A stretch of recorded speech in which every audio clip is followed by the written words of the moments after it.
নির্বাচনে বিধি লাগু হওয়ার পরেও কেউ বা কাহারা কোচবিহার শহরের ৮ ও ২০ নং ওয়ার্ডে রাতের অন্ধকারে বিজেপির ব্যানার ও পোস্টার খুলে ফেলে দিচ্ছে বলে অভিযোগের তের তৃণমূলের দিকে।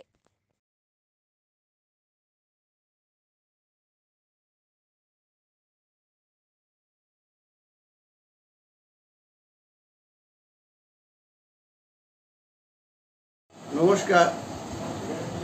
বন্দে মাতরম, ভারত মাতা কি জয়।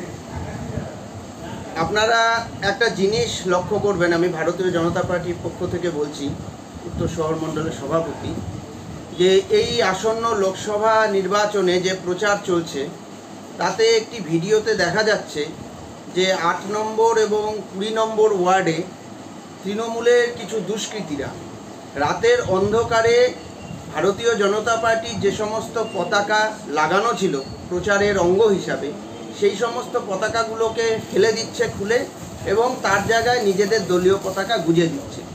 এটা সম্পূর্ণ নির্বাচনী বিধি ভঙ্গ করার শামিল। কারণ কোনো দল যখন পারমিশন নিয়ে তার পতাকা বা ফ্লেক্স ইত্যাদি লাগায়, তখন সেটার ওপর ছিঁড়ে দেওয়া বা সেটাকে খুলে ফেলার অধিকার অন্য কোনো দলের থাকে না। কিন্তু এই তৃণমূল কংগ্রেস, তারা সম্পূর্ণ অনৈতিক এবং বেআইনিভাবে নির্বাচন কমিশনের নিয়মকে লঙ্ঘন করে তারা এই কাজগুলো কিন্তু দিনের পর দিন রাতের অন্ধকারে করছে। আজকে ভিডিওতে স্পষ্ট। তাই আমরা দাবি করছি প্রশাসনের কাছে এবং নির্বাচন কমিশনের কাছে অবিলম্বে এর বিরুদ্ধে কঠোর পদক্ষেপ নেওয়া হোক।